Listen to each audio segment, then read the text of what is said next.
Meus queridos irmãos, bom dia a todos. Graça e a paz do Senhor Jesus, não é assim? Amém também, né? Amém, graças a Deus. 6 dias trabalharás e farás todo o seu trabalho. No 7º dia é o dia do Senhor, é o dia de descanso, é o dia de que nós separamos para estarmos juntos como igreja, como congregação, como redimidos, lavados no sangue do Cordeiro, dedicando a nossa vida ao Senhor.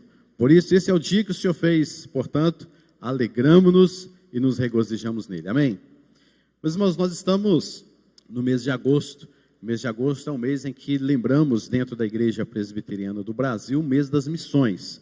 Evidentemente, nós não falamos de missões apenas no mês de agosto, ou como se o mês de agosto tivesse uma outra visão, ou uma nova visão do que de fato seja missões, evangelização. Mas é um momento de relembrarmos com mais profundidade a história da igreja, os missionários, e relembrarmos o nosso chamado diante da igreja a qual o Senhor nos deu. Como membros do corpo de Cristo, temos uma ordem, e esta ordem vem do próprio Senhor Jesus Cristo. Por isso, abra sua Bíblia comigo em Marcos, capítulo de número 16, versículo de número 15.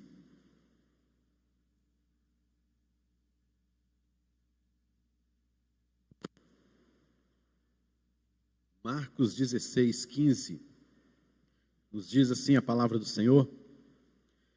Um versículo bem conhecido, né? Com certeza, mas diz assim: E disse-lhes: Ide por todo o mundo e pregai o evangelho a toda criatura.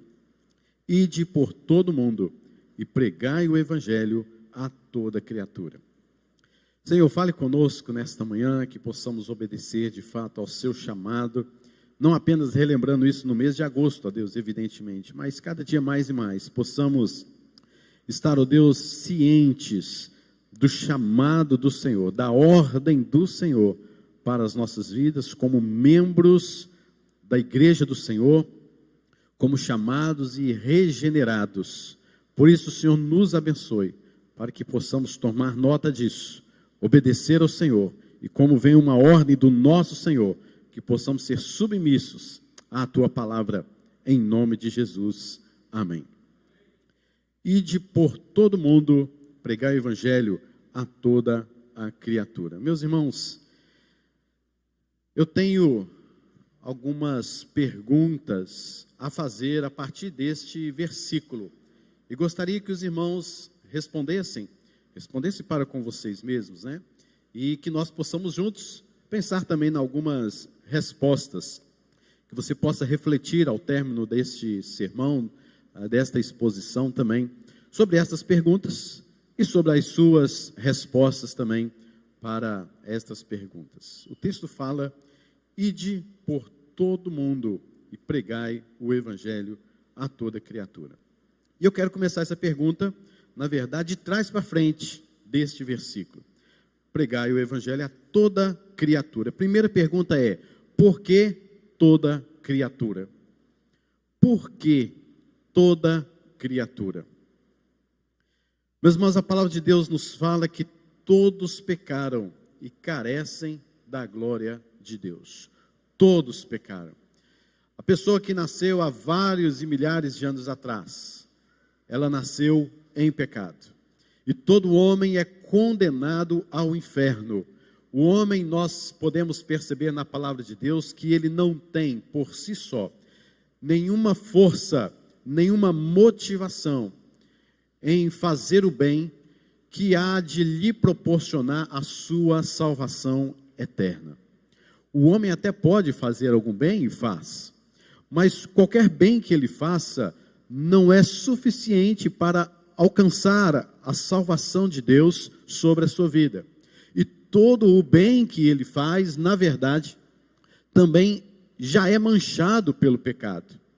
Então o homem não tem saída, o homem não tem direção, o homem não sabe fazer o que é bom diante de Deus.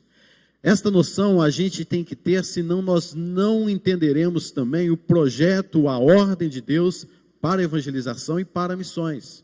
se você não entende que o homem está caído, que ele está em trevas, que todas as suas obras são obras depravadas, que ele está condenado eternamente a viver no inferno, condenado pela justiça e pela ira de Deus, você não conseguirá obedecer de fato a ordem do Senhor Jesus Cristo, que é de pregar o Evangelho. Porque se você não tem essa noção, você fala qualquer coisa. Se você não tem esta noção, você prega qualquer coisa. Como um crente, você vive qualquer coisa. Você testemunha quando pode. Você fala alguma coisa quando sente vontade. Quando não sente, você se retira. Mas no momento, querido, que você entende quem você mesmo era, a posição na qual você se encontrava perante Deus, antes da sua regeneração, que você só soube disso, só desta condição que você estava, não quando você estava lá, mas depois que você foi convertido por obra do Espírito Santo, que o Espírito Santo abriu seus olhos e pôde lhe mostrar em que estado você estava. Era um estado deplorável, era um estado crítico, era um estado de alerta total, porque a sua vida, se você morresse naquele estado, você iria para o inferno e Deus não seria injusto de mandar alguém para o inferno. Na verdade, ele nunca foi injusto, porque essa é naturalmente a nossa condenação, o nosso salário. O salário do pecado é a morte. Nós pecamos, merecemos a morte. Então a condenação eterna é mérito nosso. A condenação eterna é o que nós merecemos. Então toda a criatura está neste estado deplorável, de depravação total, ao ponto de que nele mesmo não é encontrado nenhum bem para fazer aquilo que agrada a Deus e seja salvo. Nem sequer ele se atenta para isso. Mas quando o homem é convertido por obra do Espírito Santo, ele começa a enxergar aquela condição na qual ele se encontrava e ele estava. Mas agora que você enxergou isso por obra do Espírito Santo em seu coração, você sabe, você entende que há muitas pessoas, inclusive um amigo seu, talvez um membro da sua família, que também não entende isso, que também está cego espiritualmente, como a Bíblia fala, está em trevas, está morto espiritualmente e não consegue, por si só, encontrar uma saída, um renovo, uma restauração ou uma conversão. E nem ele mesmo sabe que por ele mesmo, ainda que ele tente, ainda que ele faça alguma coisa, ele mesmo não entende que não há nada o que fazer, a não ser que o Evangelho chegue ali, domina o seu coração, vem destruir todo aquele coração de pedra, e agora ele tem um coração de carne, um coração movido pelo Espírito Santo, transformado, convertido pelo Espírito Santo. Então, se você não tem esta noção do estado deplorável de trevas que o homem se encontra, você não entenderá nada do que é o propósito de Deus para a pregação, para o ID, o Evangelho do Senhor Jesus Cristo. Você não entenderá nada do que é missões, você não entenderá nada do que é evangelismo e mais. Você sequer entende o motivo pelo qual você está na igreja, porque você é membro de uma igreja, porque você foi chamado pelo Espírito Santo. Você não entenderá isso. Mas é necessário você entender que Jesus Cristo nos ordenou pregar o Evangelho a toda criatura, porque toda criatura está sujeita pelos seus próprios méritos, no estado a qual ela se encontra, a ir merecidamente para o inferno eternamente. Toda criatura. Por isso, por que toda criatura? É exatamente esta a resposta. Agora diz mais o texto, de trás para frente, né? Pregai o Evangelho. Por que o Evangelho? Eu ainda acrescento uma outra palavra a esta pergunta. Por que o Evangelho todo? Por que não podemos pregar simplesmente parte do Evangelho? Porque o Evangelho, queridos, ele é um todo. Não tem como você partir, não tem como você quebrá-lo para que a pessoa se sinta mais agradável ao ouvir a palavra do Evangelho, para que haja uma ligação, uma ponte mais confortável para a pessoa ouvir o Evangelho. Nós devemos pregar o Evangelho todo. Por que pregarmos o Evangelho e o Evangelho todo? Queridos, porque é a única coisa que pode transformar a mente, a vontade, os princípios, os valores, enfim, toda a vida do ser humano. Meus irmãos, entenda uma coisa: nada pode transformar a mente de alguém a não ser o Evangelho da graça de Deus. Nada. Filosofia não pode fazer isso, por mais bonita e interessante que seja. Princípios norteadores deste mundo? Muito menos. Os seus próprios princípios, os seus próprios valores? Jamais. Manchados pelo pecado como são e como estão, jamais pode fazer algo por você, transformando totalmente a sua vida. E o Evangelho deve ser pregado todo para que a pessoa, a criatura como um todo, seja transformada. E o Evangelho não transforma pessoas pela metade. Por isso você não pode pregar o Evangelho pela metade, um quarto, um terço, seja lá como for. Você não pode pregar este Evangelho para simplesmente agradar alguém. É pregar como João Batista pregou no início do seu ministério. É pregar como Jesus pregou no início do seu ministério. Arrependei-vos e crede no Evangelho. Queridos, uma pessoa, quando prega o Evangelho, arrependei-vos, ela tem que ter ciência de que aquela pessoa, então, no estado em que ela se encontra, ela precisa de arrependimento. E a pessoa que ouve o Evangelho todo, ela não pode, ciente a partir de então, de que o Evangelho salva, cura, transforma e traz vida, ela não pode ouvir o Evangelho pela metade. Ela não pode ouvir um Evangelho falso. Ela não pode ficar aí ouvindo um Jesus que diz que o homem é o ponto fraco de Deus, que o homem é a preciosidade, que Deus muda os seus planos por causa desse homem. Absolutamente, que absurdo é esse? Essa mensagem não vem de outro lugar, a não ser do trono do inferno, porque a Bíblia não nos mostra isso, a Bíblia não nos revela isso, muito pelo contrário. A Bíblia nos mostra que todos pecaram, carecem da glória de Deus, todos são pecadores, e o mérito dela é o inferno, é a condenação. Então eu não posso ficar enfeitando o Evangelho, mostrando o Evangelho bonitinho, bem feitinho, uma pregação que simplesmente provoca um choro emocional e sentimental. Eu tenho que falar para a pessoa, pregar: olha, você tem que se arrepender da sua vida, a sua vida está correndo um perigo. A sua vida precisa ser transformada. Arrependei-vos. Arrepende-se. Volte-se para Deus em fé. Creia que Jesus Cristo é o Senhor da sua vida, que Ele pode transformar o seu coração e lhe dar vida nova, e vida em abundância e vida eterna. Então nós precisamos, queridos, pregar o Evangelho todo, a toda a criatura. Terceira pergunta, queridos, é: por que pregar? A toda criatura, o Evangelho, mas por que pregar? Pastor, não tem outro método que a gente possa fazer? Não. Não tem, não. O método que a Bíblia nos ensina, o método que o próprio Cristo Jesus nos ensina é esse: pregar.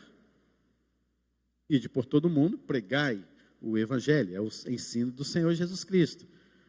Não há outra forma? Não. É lógico, você pode fazer isso de diversas maneiras, desde que você esteja pregando o Evangelho e o Evangelho todo e a toda criatura. Mas você precisa de pregar o Evangelho. Queridos, a pregação é função da igreja. A igreja exerce o seu dom da profecia quando ela está pregando, expondo a palavra de Deus. Por isso nós não podemos perder tempo falando de outras coisas. Não podemos perder tempo contando outras coisas para as pessoas. Nós precisamos ir direto ao ponto, porque talvez nesta manhã, aqui, exatamente nesse lugar, há pessoas que precisam ouvir a mensagem do Evangelho todo, que deve ser pregado a toda criatura. Se arrepende de seus pecados, porque você está caminhando para o inferno. Nós não podemos deixar de falar as verdades da palavra do Senhor, que na verdade é uma verdade só. Mas nós não podemos deixar de pregar, mesmo que os homens nos pressionam, mesmo que o mundo venha sobre nós, mesmo que circunstâncias venham nos oprimir para que nos calemos, mas nós não podemos nos calar, porque importa obedecer a Deus do que aos homens. Mas o fato é o seguinte, você tem que pregar, e não sou eu que estou dizendo isso, é uma ordem do Senhor Jesus Cristo. E esta palavra, pregai o evangelho, está aqui, até mesmo no original, como um imperativo. E o que é o imperativo? É do imperador, é aquele que reina, é aquele que manda, é aquele que ordena, e os seus submissos simplesmente fazem, e fazem sem questionar. Fazem porque é uma ordem. E se nós temos o Senhor Jesus como Senhor das nossas vidas, cabe a nós simplesmente obediência. Você obedece ao Senhor neste quesito?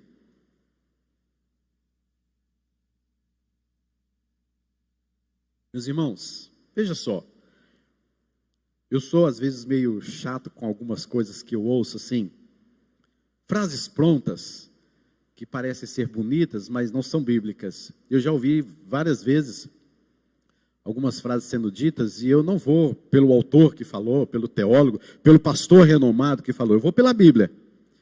E quando eu ouço algumas pessoas falando, eu falei, meu Deus, né? Vamos por partes. Então, quando fala pregar, já ouvi muitas pessoas falando assim, pregue o evangelho o tempo todo, se necessário, use palavras. Parece soar bonito, né? Parece soar assim de forma, olha, o meu testemunho vai mostrar quem é Jesus para a pessoa. Mas não é isso que a Bíblia fala. A Bíblia nunca falou sobre isso. Quem disse essa frase, muitos dão esta frase, essa expressão para São Francisco de Assis, mas nem ele falou isso não. Ele falou no outro contexto, de uma outra maneira. Mas pregue o evangelho, se necessário fale. Não, a Bíblia não nos ensinou isso não. É até bonita, parece ser muito interessante, mas não é isso que a Bíblia nos ensinou. Meus irmãos, o pretexto é que não é mais necessário pregar, basta viver o evangelho e as pessoas entenderão quem é Jesus Cristo. É simplesmente impossível pregar o evangelho, meus irmãos, sem palavras. O evangelho é uma comunicação. Você percebe o próprio Senhor Jesus Cristo a todo instante ensinando. Jesus Cristo não curou as pessoas, simplesmente ali estando na frente delas, esperando que ela reconheça que Ele é Jesus. Jesus Cristo não assentou-se em frente a um barco, assentou-se no barco e ficou ali, olhem para mim, olha aqui, olha quem eu sou, vocês não estão reconhecendo? Não estamos reconhecendo, então eu vou para outro lugar, porque talvez eu chegue lá e fazer algumas coisas, eles vão reconhecer quem é Deus. Não tem nada disso, queridos. Jesus Cristo a todo instante ensinando, Jesus Cristo a todo instante pregando, falando, comunicando o Evangelho. Agora é interessante nós vermos que o Salmo 19 nos fala assim, os céus proclamam a glória de Deus, e o firmamento anuncia as obras de suas mãos. É lindo este versículo, né? Veja bem, os céus também, sem falar absolutamente nada, porque o texto fala que deles não se ouve nenhum som, mas os céus proclamam a glória de Deus. O firmamento anuncia as obras de suas mãos, ao ponto de tornar qualquer homem, qualquer criatura, indesculpável diante de Deus, no último dia, se ele porventura disser que nunca conheceu a Deus, porque os céus proclamam, o firmamento anuncia as obras das mãos de Deus. Então o homem é indesculpável no último dia em dizer, Senhor, eu nunca ouvi falar do Senhor. Os céus proclamaram, o firmamento anunciou, de sorte então que ele se torna indesculpável. Mas veja bem, queridos, conosco é diferente. Você não é o céu, você não é um firmamento para ficar ali simplesmente para as pessoas verem o que você faz ou deixou de fazer. É claro, eu não estou negando o seu testemunho, observe bem isso, você tem que testemunhar mesmo, hein? Senão você diz que é crente, mas faz coisas erradas. Não, tem nada a ver. E as pessoas, ao olhar para você, devem realmente ver em você o Senhor Jesus Cristo, devem ver em você realmente uma pessoa diferente, sem sombra de dúvida.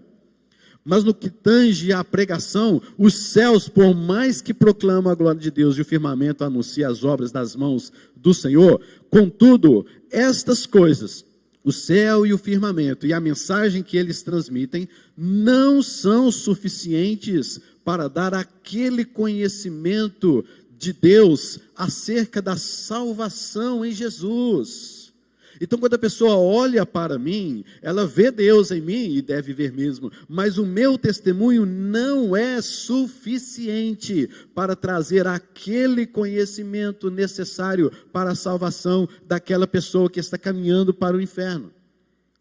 A não ser por uma forma que Jesus nos ensinou e a Bíblia nos ensina de ponta a ponta: pregue, fale do Evangelho. A própria palavra nos fala em Romanos: porém, como invocarão aquele em quem não tem fé? Como crerão naquele de quem não ouviram falar? E como ouvirão se não há quem pregue? Então, queridos, nós não podemos simplesmente ficar assim, tranquilos. Eu dando um bom testemunho, eu já prego o Evangelho. Não, meus irmãos. Aí você está pregando o Evangelho pela metade, como um quarto, como um pedacinho do Evangelho, que talvez seja um pedacinho, às vezes, que até mancha, né? Porque a gente nem sempre testemunha de fato, a gente também erra. Não confie no seu testemunho somente não, queridos, que as pessoas vão olhar para você e ver Jesus não. Você se conhece muito bem. Você se conhece muito bem. E sabe que se algumas pessoas olharem para você, olharem para o seu interior, para as suas atitudes, elas não verão Deus, não. Você se arriscaria simplesmente deixar com que o Evangelho todo seja simplesmente um simples testemunho seu? Então, queridos, essa frase que parece ser bonita, mas nada bíblica, pregue o Evangelho, se necessário fale, não pode ser assim. Nós temos que falar, nós temos que ensinar, nós temos que colocar a nossa boca nesses 4 cantos do mundo e falar: Jesus é o Senhor, arrependa-se de seus pecados, falando isso do Evangelho todo e a toda a criatura. A Bíblia deve ser lida e meditada com o mesmo espírito com que foi escrito. E o Espírito Santo é o principal autor da pregação do Evangelho. Não sou eu, não é a minha vida, mas é o próprio Espírito Santo que age por meio e unicamente da sua palavra. Outra pergunta, queridos: por que todo mundo? Talvez nós vamos cair aqui na primeira pergunta: por que toda criatura? Talvez algumas coisas se batem. Por que todo mundo? Por que toda criatura, né? Parece ser a mesma pergunta. Mas veja bem, a igreja é o povo de Deus. E seus discípulos, nós devemos compreender o que é o mundo. E nós poderíamos aqui narrar muitas coisas, delinear muitas coisas sobre o que é o mundo. E poderíamos dizer tantas coisas, na verdade, mas o que é o mundo? É um conjunto de sistemas. É isso sim. Essa coisa esquisita que cada um pensa de um jeito, no governo, isso ou aquilo outro. Há um conjunto de pessoas que pensam diferentemente umas das outras. Corretíssimo, é isso também. Nós temos culturas diferentes, nós temos costumes diferentes, hábitos diferentes, ainda que nós tivéssemos vindo da mesma raiz, que é Adão e Eva. Mas com o pecado habitando no coração do homem, lembremos-nos da Torre de Babel, lembremos da divisão do mundo, das 12 tribos, a divisão de cada tribo, as suas próprias culturas, as culturas que foram sendo geradas em outros lugares que nós desconhecemos, que a Bíblia não narra. Então, muitas culturas, muitos povos, raças, tribos, línguas, foram de fato inseridas neste mundo. Então, há muita coisa neste mundo, há muito conceito sobre o que é mundo. E aí você vai para dentro da filosofia, como no primeiro século, ou nos primeiros, ou antes de Cristo, nos séculos pouco antes de Cristo, e você vai ver que o ponto central da filosofia era: o que é o mundo? O que é algo que pode... Por que nós estamos aqui? Aí que João escreve: no princípio era o verbo O verbo estava com Deus e o verbo era Deus. João trazendo uma resposta verdadeira e única a todo o mundo daquela época. Porque a noção de mundo daquela época era realmente de que apenas questionamentos, perguntas, de onde nós viemos, para que estamos aqui, quem somos nós, o que vamos fazer aqui, e não saía disso. Então João vem respondendo, ele é a palavra, ele é aquele que nos criou, ele é aquele que fez todo este mundo, ele é Jesus, e ele termina o seu livro dizendo, eu estou escrevendo estas coisas e poderia escrever muito mais, mas estas coisas foram escritas para que vocês, ao lerem, creem e crendo, recebam a vida eterna. E a última pergunta é, por que o ide? Por que ir?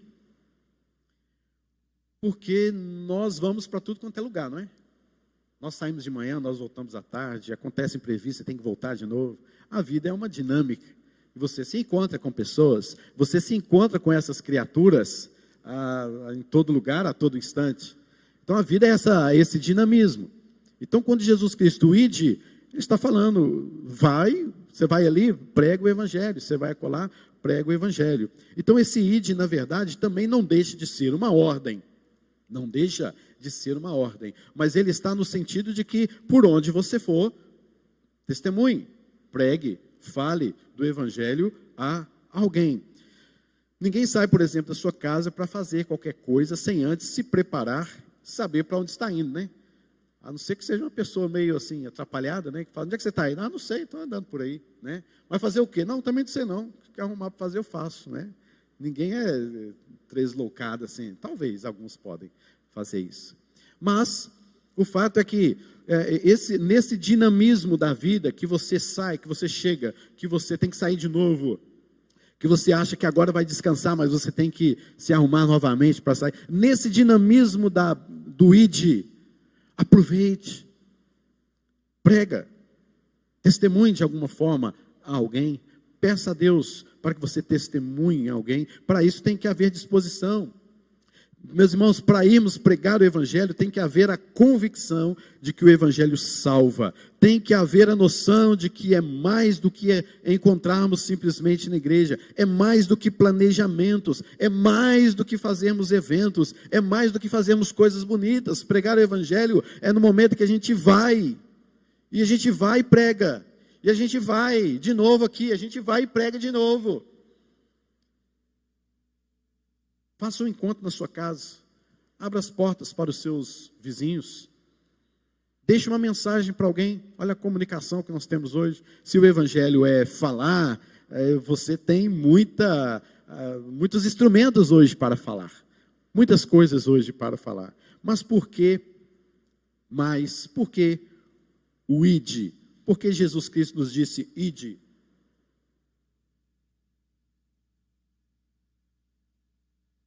Meus irmãos, acompanhem comigo algumas questões importantes em dados que eu quero trazer aqui para os irmãos. Há algum tempo atrás já trouxe esses dados também, mas eu gostaria de estar relembrando aos irmãos. Por que o ide? Meus irmãos, um exemplo, na Índia, há cerca de 300 milhões de deuses. É um povo que está caminhando a passos largos para o inferno. 300 milhões de deuses, sendo que Deus é um só. No Japão, que é considerada uma das maiores economias do mundo, ainda hoje é prostrada diante de Buda. É uma das menores taxas de cristianismo no mundo, está no Japão. É um dos países que tem maior índice de suicídios, por exemplo. No continente africano, o animismo, a feitiçaria, estão lá escravizando milhões e milhões e milhões de pessoas. Veja só isso, 10.800 línguas, 10.800 línguas são faladas na África. A palavra de Deus não foi traduzida ainda na África, sequer para 150 línguas. Dá para você ter ideia? 10.800 línguas. A palavra de Deus não foi traduzida ainda para 150 línguas. Dá para você ter ideia da urgência do ID? Na América Latina, idolatria, feitiçaria, parece que estão no mesmo grupo, né? Faz uma aliança, né? Estão no mesmo lugar, no mesmo coração, no mesmo altar. Hoje nós estamos vivendo aí nessa América Latina um sincretismo religioso como nunca. Como nunca. A pessoa pode dizer que é crente, mas ela é cheia de coisinha pequena ao seu redor. Parece que Cristo não é suficiente. E por aí se vai, em termos de outras religiões, que você vai percebendo que como há esse sincretismo, essa mistura de religião. No Oriente, o islamismo caminha largos passos também para dominar o mundo. Dentre poucas décadas, diz esta estatística, que o islamismo terá alcançado 1 bilhão e 750 milhões de adeptos no mundo. E desde 1981, o islamismo já ultrapassou o catolicismo romano. Desde 81, imagine a estatística hoje como está. Na Ásia, de 10.980 línguas, nós temos a Bíblia traduzida apenas para 91 línguas. 10.980 línguas. A Bíblia é traduzida apenas para 91 línguas. Olha quantas mais precisam ser traduzidas e interpretadas. Hoje a Europa, que era um berço missionário da reforma protestante, hoje é considerado um país pós-cristão. E aí, tantas outras coisas, queridos, que nós vemos nessas estatísticas, que nós podemos ver aqui. Veja só, 2 bilhões e 400 milhões de pessoas no mundo que ainda não foram atingidas pelo Evangelho do Senhor Jesus. 2 bilhões e 400 milhões. E lembrando que a Bíblia ainda não foi traduzida nem sequer para 1/3 das línguas faladas no mundo. Pegue todas as línguas faladas no mundo, divide em 3. A Bíblia não foi traduzida nem sequer para 1/3 de todas as línguas do mundo. Para encerrar, queridos, por que o ID? Já contei também essa experiência que é interessante. Quando o presidente dos Estados Unidos, chamado John Kennedy, foi assassinado em Dallas, 22 de novembro de 1963. 1963. Em menos de 12 horas, mais da metade do mundo, do planeta Terra, já estava informada de sua morte. Menos de 12 horas, metade do mundo já estava informado da sua morte. O Filho de Deus, o nosso Salvador, morreu na cruz há 2000 anos. E bem menos da metade do mundo não tem ainda essa gloriosa história. 2000 anos depois. O que está acontecendo com a gente? O que está acontecendo com o ID? Você não se questiona? Por que Deus a toda criatura? Por que Deus o evangelho todo? Por que pregar? Por que todo mundo? Por que ID? Que você possa, querido, refletir sobre esta mensagem em seu coração, não somente neste mês, como eu disse no início, mas que você possa entender, queridos, que nós somos um povo criado por Deus, regenerado por Deus, chamados por Deus, somos sacerdotes reais, nação santa, povo de propriedade exclusiva de Deus. Ponto final? Não. É uma vírgula de todo tamanho aí. A fim de proclamar as virtudes daquele que vos chamou das trevas, daquele estado, para a sua maravilhosa luz. A fim de proclamar. Nós somos povo de Deus mesmo? Nós estamos atingindo a finalidade para a qual estamos sendo chamados? Pense bem nessas estatísticas. Pense bem na sua posição aqui dentro desta igreja. Pense bem nos seus domingos aqui dentro desta igreja. Reflita sobre essas perguntas. E nós devemos trazer muito disso para as nossas vidas e aplicá-las em nossos corações. Que Deus nos abençoe, queridos.